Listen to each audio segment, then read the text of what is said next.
GotoWhitney.com. Hey everybody, it's Drew, the cruise director here on board the Oasis of the Seas. I just had an incredible talk with the beautiful Whitney. I love her already. If her husband wasn't here, we'd be dating. Fantastic. Enjoy, everybody. We'll see you around.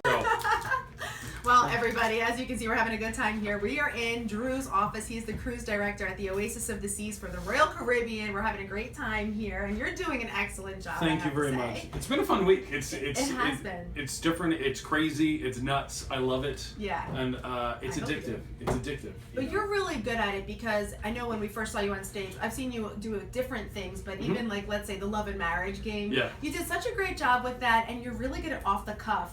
Tell us about that game and what are some of the funniest things you've heard? So one of my favorite moments that I can remember from that show, I had a couple that were married 61 years. Nice. He was 94, she was 92, and like sharper than a tack. Like up here, just sense of humor. He's an ex-U.S. Navy boy, been around the world. He's got stories before they were married. You know, about all the women he hooked up with in the ports of call, right? Yeah. So the famous question from the original show, and we ask it about the strangest, most unique location they made whoopee. Yes. And then he basically grabbed the microphone out of my hand, and he goes, "Picture this scene." And he sits there and he goes, "We were on a canoe in this lake somewhere in Georgia," and he goes, "So we were around the shore and we got under this weeping willow tree." So understand that the canoe goes, "So I braced myself on the willow branches and it just went on from there." And I just, I'm turning red thinking about I it. was literally, I literally dropped to the floor, crying, tears of laughter down my face. It's just one of those moments you can't predict, you can't plan. Exactly.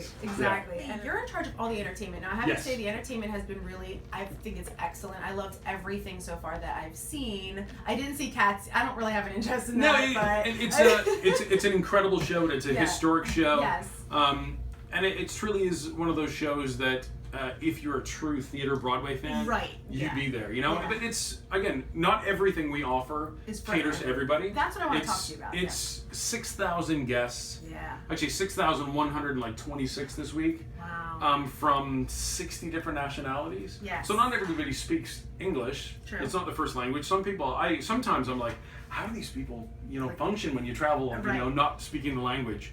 But again, not everything caters to everybody. And same thing, I don't expect you to see everything. I don't expect you to be able to even have the time because there's so much going on around the ship. But you're thinking about like the different age groups. So when you're putting together the Love and Marriage show and you're putting together Cats and then the diving show, like all the shows, what is going into that thought process of determining what goes on at each port, like each ship?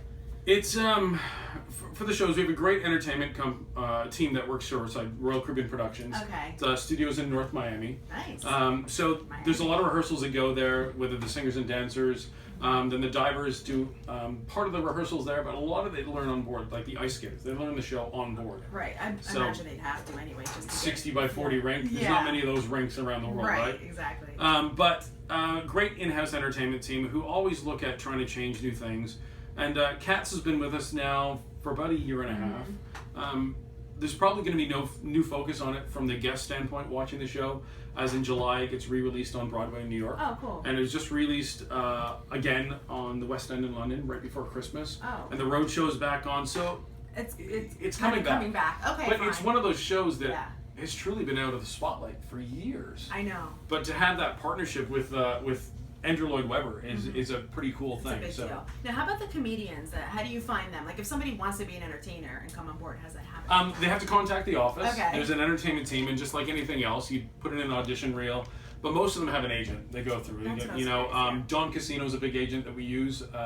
Rob Blackburn Entertainment is another one. So there's a couple different ones, and most of them are tried, tested, and true comedians in the industry, whether from New York, from Vegas, from California, you name it, any of the big cities. They were so good. It was excellent. And it's different. There's 2 different comedians every single week that comes in, and then Simeon, our onboard comedy host, who's just another riot altogether. Funny. So every week you come on here and you'd see a different comedian. Yeah, that's cool. Some great friends of mine I've met over the years and had entertained me. You got Jim David here this week from New York. Yes. Phenomenal. Oh my God, amazing. If you don't know who Jim David is, he's He was famous for, he did a lot of the celebrity roasts in New York City for years and years and years. He did a lot of opening shows and stuff with Joan Rivers back in the day. Wow, and nice. just kind of one of those staples, not only in the New York area, but with us here on board. So. That's so cool. Yeah. Like, what are a few key things when they're coming on here? Because this is a week long. This is like your home for a whole week.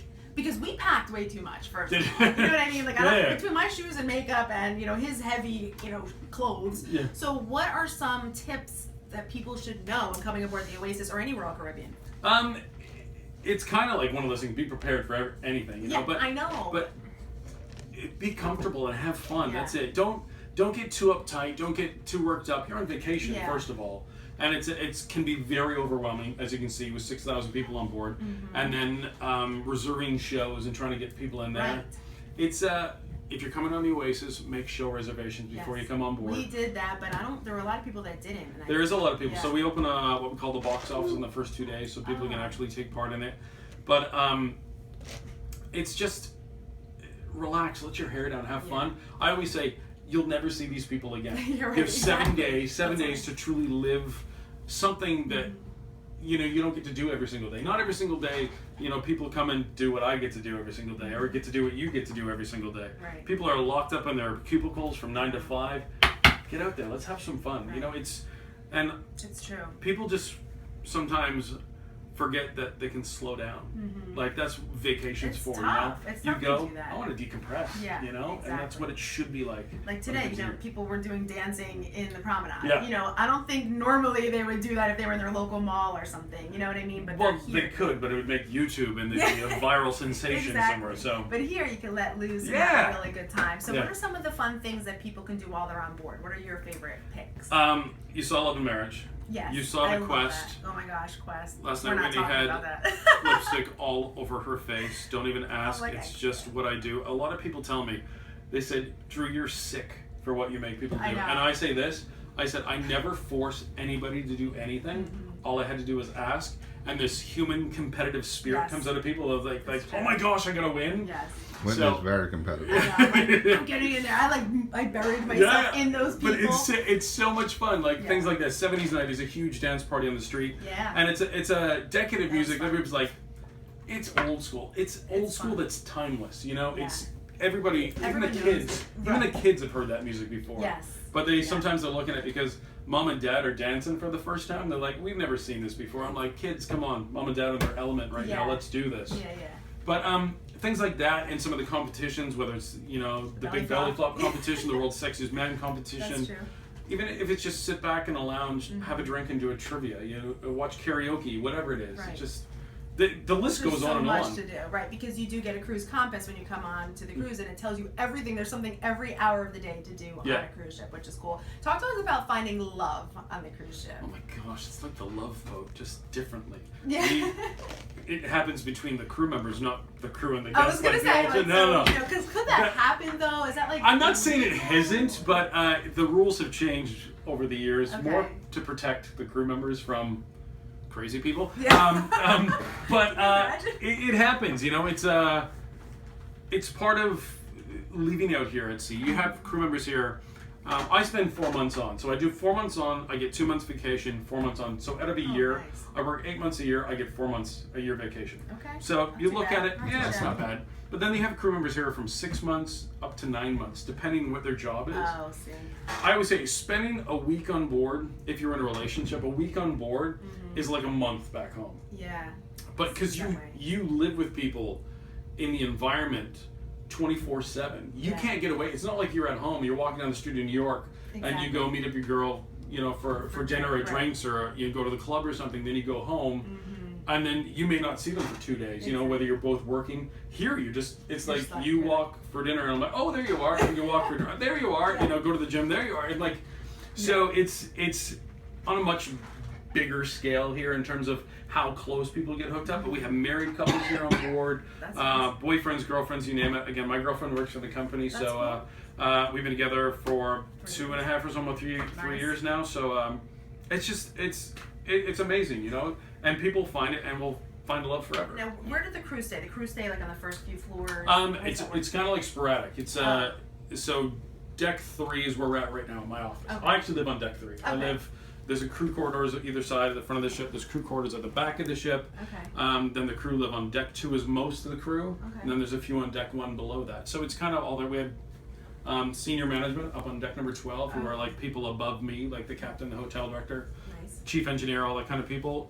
They get the big cabins. Oh, that's cool. But maybe you can get that one day. no, I've got a big enough cabin that I spend no time in. Like I have a nice living room and an office and a bedroom and everything. Nice. But I just go there to change clothes, shower, and then I'm out again. I imagine because you're like have to be at everything all day long. I try. Yeah. I try. Yeah, try to be there. But That's it's so cool. it's a different, like I said, it's a different world. If I get taken the crew area and then you have the crew, what we call the crew windjammer. It's like the windjammer upstairs, but it's for the crew. Oh, okay. And so that serves food almost 24 hours a day. Do you have in your room? Is there like a state attendant? Some of us do, yeah. So I have a state room attendant that takes care of me. Right. I get room service in my room That's if I want curious. to. So. Yeah. And some nights it is that I don't have time. I'm working because I have like an office section in my room as well. When I'm not here, I can take care of business there if I need to. Okay. So yeah, a lot of us have different privileges, and it goes with the position. Right. Okay. I'm one of the senior positions on board, so you get different perks, I guess, with it. Oh, so. that's cool. Yeah. Now talk about the food because we need to touch on that. Yeah. Because there's the free. First of all, let's scale back with the food. We have the 3 of the Grand, Silk, and American Icon, but now it's all the same menu. Was it going to be different menus, and now it's the originally, same? yes. So how did originally, that it was when one of our new ships came out a couple of years ago, the Quantum of the Seas. Right, we went on that. They tried a new concept in the dining room. Yeah. Where it'd be different menu options, and sort of every. Well, they had a couple issues when it first came out. It's fixed now, but we were supposed to switch it, and when that was sort of not the most successful part of that launch of that ship, we decided to put a stop to it, or the office did. I don't know if it'll happen again one day, but it may. So there is 3 distinctly different looking dining rooms all serving the same thing. Yeah. Menu. But I saw Wonderland on there also. Is that ever going to come about? I don't know. Okay, we don't know. I don't know. Okay, so then you have the pay restaurants, the specialty restaurants. Yes. You do pay a little bit of an upgraded fee, but it is, I guess you would say, a better quality of food, or is it better food? It's truly a la carte then. It's made for you. Okay. Even though the dining room, some people absolutely love it. It's sometimes it's food you'll never get back home, or some people just love the luxury of somebody cooking their dinner and serving it to them. Of course, yeah. But it's truly, if I had to put it to or compare it to land, it would be like banquet style. Like it's mass produced in the galleys and stuff, and it's prepared so much in advance.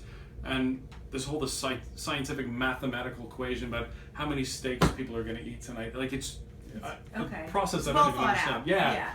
But then you have that. But then when you go to the specialty restaurants that you do pay that extra cover for, it's truly a la carte. If you order a steak, like medium rare, there's somebody who slaps it on the grill and it's there, and it's just like going to like Ruth Chris or something back home. Like that steak's made for you, and that's it. Just everything else. And the food is definitely a step up. The service is definitely a step up. Okay. And it's definitely worth it. But at the same time, if you pay what we call the cover fee to go to the restaurant, let's say you go to Chops and your cover fee's $40, and you go there and you can get as many appetizers as you want.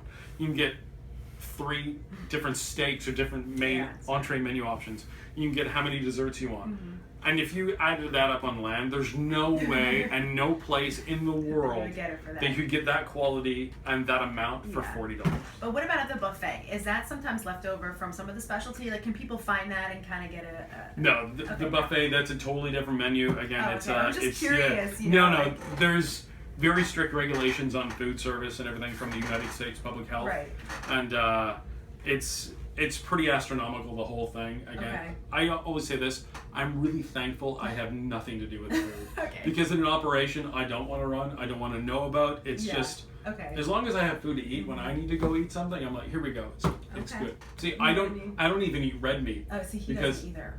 But Chops is my favorite. Oh, really? Yeah, because the tuna is incredible, the seafood, the shrimp, everything, crab cakes, unbelievable. Well, that was what we were gonna go there, and then we didn't. But anyway, it doesn't matter. But we'll go right after this. Yeah, there we go. We're going to dinner now. We're gonna bring the camera with us. So tell us about yourself. so you're a photographer, and the cool thing is, I mean, you get to travel to all these different countries, and you see all these beautiful sights. That is, I think, the smartest thing as a photographer. I mean, you can't get any better than that. It's pretty cool, and it's something I've worked for the company now. It'll be 15 years this coming May, nice. And photography is just one of those things I sort of hooked onto with my dad growing up. And so it's something that I just continued, and I got to meet a lot of great photographers, and went to seminars and things around the United States and back home in Toronto, Canada, where I'm from. But I'm a musician by trade is what I am. Right. I'm a drummer. That's my degree. That's so I was a cool. touring musician for 7 years. I did radio back home in Toronto. I did radio in Chicago. That's so cool. And then photography just came out. I always said I needed to do something where I have a creative outlet in my life, because if not, I would have been that kid getting in trouble. I was the worst student ever. Okay. So I also played hockey a lot when I was a kid, growing up, and in the hockey systems in Canada and junior A, and that stuff kept me out of trouble as well. Okay. So now it's just like I have something that really keeps me busy during my vacation time. So even on vacation, I'll go back home to Toronto and spend like 2 weeks, visit my family, do what I need to do. But then, like the last vacation, which was just over Christmas and New Year's and everything else, me and my girlfriend, we didn't stay home. We took off to Europe for a month. Nice. We went and was in Budapest, Hungary, and we were in Vienna, Austria for Christmas. We were in Venice, Italy for New Year's, That's so and then cool. 9 days in Paris after, just to do a month of photography. Yeah. Back to Colorado, where she's from, Denver. Okay. And then skied in the Rocky Mountains, at 14,000 feet for 2 weeks Wow. before I came back to work. So. Wow! Oh So my gosh! it's just this really neat thing that I love to do, and it's something that I don't actually bring a lot of attention to myself about it. It's just something I do, but everybody's like, oh my gosh, you take these pictures, They're and you're really like, how do I great. get them? How do I buy them? This and this. And this. If you go to my website, if you go to drewdevine.com, There you which go. is all my photography, Okay, cool. you can actually purchase it through there, and it works through a company called MPix that will actually print it for you. And sometimes even if people are very nice to me and they're very complimentary, if they want something, I'll actually send them a file, and they usually send me a gift, because it's again, I always just look at it, it's just something I love to do. Your hobby, right? And so it's not like a business for me yet. One day, One day it will be, right. more a little more lucrative maybe for doing it. So, but why not? I have this opportunity to go I know. amazing places So around the cool. world and take pictures of it. There's so many How things. about I'd like to touch on. the card, like the levels, gold, platinum, whatever? What's that all yeah, about? Oh, the Crown and Anchor Society. Yeah, so why don't we talk about Crown and Anchor Society? And It's basically our frequent flyer program, what we call frequent floaters, as we call it. So every time you cruise, you earn points. You get nights, and they add up to points. So you get to a certain number of points, then you get to go to the next level. So every level you go up, your perks increase with the company. So whether it's sailing credit, onboard credit, access to lounges, private parties, that kind of thing. So just like air miles. Your class today, if I'm platinum status with American Airlines, you're there. And But you get certain- the difference between air miles is air miles will expire if you don't, book a flight here. Us, we don't. You can not sail for 10 years and you're still left with the same status you did 10 years ago. Like if people right now, like they could try to book and they could get 30% off of their next sailing or something like that. Is it better to do it through here or through a travel agent, or is it the same? It's the same thing. So if you book here on board, when you're on board with our future cruise team, they'll put the booking together for you. Okay. You'll receive the onboard credit or the percentage off, and then they will actually send that information to your travel agent. Oh, so nice. you don't lose that relationship with that travel agent back home. Right, exactly. So it's important for people, right? Of course. They're used to dealing with somebody, but on board we can give you real, up-to-date, first-hand information about the staterooms and the pricing and everything else. So we can give you that. Is there a certain, like for instance, we're pretty much in the midship. Is that like the best place to be, or is it better to be in the forward or the aft? Depends if you think you're going to be seasick. Yeah. If you're seasick, down low, in the middle. Because it works like a teeter-totter, right? Yeah. So the teeter-totter hardly moves. Yeah. But the rest of it does. But that's when you're on a very ship nice. about this size, you don't feel it move all that much. Right. It's really stable. I have not. I'm not that big of a, I do have to take Dramamine. Last cruise I took Dramamine almost every day, but I didn't have to take any. I took the first day just in case, but then this whole time, and now we're done. So I feel really good. I'm like, yes, so it was good. We did good. But this is fun. I really appreciate you taking the time. No problem. Is there any fun, really fast, like a last minute embarrassing or fun story you could tell us, like behind the scenes, or things that have gone wrong that you had to like make up for? Like people like all that stuff. I'll tell you a funny story. It actually includes myself here. Okay, So, nice. We like that. Make As friends. a drummer, as a musician, I actually have played many shows on board. And I used to do that for the guests. I used to put a big show together, like a rock and roll like pop show. Okay. That's fun. And I was actually playing with an entertainer at this time. The drummer got hurt because the drummer sits on, everybody says it's a stool. It basically is a stool, but we call it a drum throne. Okay. So it had broke, and the drummer fell off while playing the show and hurt his back. So I was on board, and of course, me being a drummer, I'm like, okay, whatever, I'll fill in for the shows for the rest of the week. It's fun for me to do something, that you like what I love to do. And then so I was doing the show in the main theater, like 1,200 people in the show, and I'm just playing along. All of a sudden, the drum throne broke as well on me, and I fell backwards through the curtain, like down off a 4-foot riser onto my back. So I'm literally laying on my back with 2 drumsticks in my hand, and I'm like, what just happened? Because it just happened so quickly.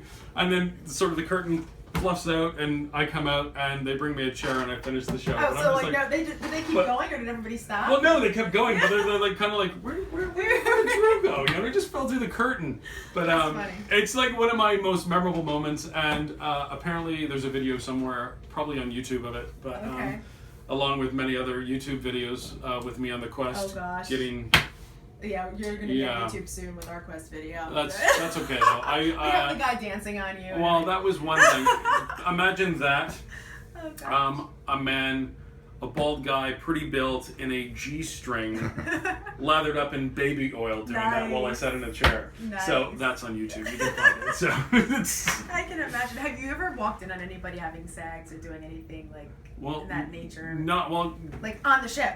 Not in any of the rooms. We've caught them in different areas of the ship. That's what I'm curious. Like libraries, conference rooms, you name it. Yeah, it happens. Yeah, it's a small city. It's the drinking. It's a small city. It's a floating small city. It's true. Tell us about any celebrities that have been on the show. It's a lot. It's Lance Bass has sailed many times from, and Gloria Stefan, who is she's one of our godmothers. So I saw her picture at the guest services. I met her a couple times. Okay. One of my favorite people I met and had time to spend out here was with actually Whoopi Goldberg. She was a godmother of the Serenade of the Seas, and I did the startup of that ship. Nice. So I got to be her sort of escort for her and her daughter, and walked around the ship. She's cool. She's very down to earth. Very funny though. And funny enough, she hates to fly, scared to death of it. Cruising was that, and she takes trains and buses everywhere, right? Hockey players I've met, some NFL players I've met. Baseball players, Bobby Bonilla and his family come out very often. They come out, and so you see them all the time and sort of chat and catch up. Of course, that's cool. But it's kind of all over the place. I've done a charter where Dave Matthews Band was with the entertainers for the charter. I've done it with Bare Naked Ladies being the the boys from back home in Toronto. Yeah. They've been on board. I've met Brian McKnight out here, and Shaka Khan, and Cedric the Entertainer, and Bruce and everybody, and doing different charters and events. That's cool. And everybody from Bowser, from Sean and off from back in the day. Nice. So you never know who you're going to meet out here. Yeah, you never know. It's true. We just true. met Oral Hirsch. What's his name? Earl Hershiser? Yeah, Earl Hershiser. He's on this ship today. The shipping. Oh, is he? He's this week. Yeah, we had no idea. Oh, I didn't even know that. See? Yeah, he was with the Alley Cats, and I thought it was their manager because he kept saying, "Oh, you got to follow them, and they're great, they're amazing." And then I said to the one of the Alley Cats, I said, "Is that your manager?" And he said, "No, that's Earl. What's his name? Hershiser." Whitney's not I a don't know. sports I'm fan. not a sports person. I didn't even see. Sometimes I don't even know. Yeah. You know. Yeah. So. Again, people don't want the attention sometimes, and they're just on just to chill out and everything else. So I'm like, all right, whatever. have their privacy. You know what? Because you're the celebrity. You're the main celebrity. I mean, he's the main celebrity. So. I've met some people though. He's no longer with Michael Clark Duncan, large, I know. Black gentleman from Green Mile or whatever. Green Mile, yeah. I met him and his wife, and he was just the sweetest man you could ever. But talking about a big dude, like he was just massive, but he's just like a gentle giant, just like even some of the NFL players, and not anybody like really big, the players that. But if you were a fan of the team, you'd know them. Some of those guys are just massive. I'm just like, I was a hockey player, and I'm 6'3", and I'm like, I am dwarfed by some of these people. Yeah, well, we're in that tri-state area where there's sports people all the time, places, and you're just like, wow, like that. Yeah, they're huge. Yeah, everybody. You guys in Jersey, anywhere in the New York area, like from Boston or all that area, it's like. Whitney was hanging out with Dr. J one night, and she had no idea who it was. Yeah, I'm like Dr. Dre. That's what she thought. Yeah. Like, oh, okay. Oh. But yeah, it's pretty funny. If you go on my Facebook, you'll see the pics. I will. I'm gonna Well, find anyway, we'll have to check you out. We'll have to come on all the Royal Caribbean ships. We are on the Oasis of the Seas That's right right. now, and we're with Drew. He is the cruise director. We're in his office. How cool is this VIP experience? Crazy. Right here? Me and my toys. Never mind. I love Just- it. I think it's great. Yeah. And we watch him live, I know. on the TV, so it's Yeah. cool. And he's the celebrity on the ship here, so I'm really, honored to be able to do this Oh, interview thank you, with love. I appreciate it. And thank you so much. And Hey, we had a great cruise. So Stay in touch with me. I will. I'll come find you in Jersey. Jersey, All come right. to Atlantic City, baby. Done. Done.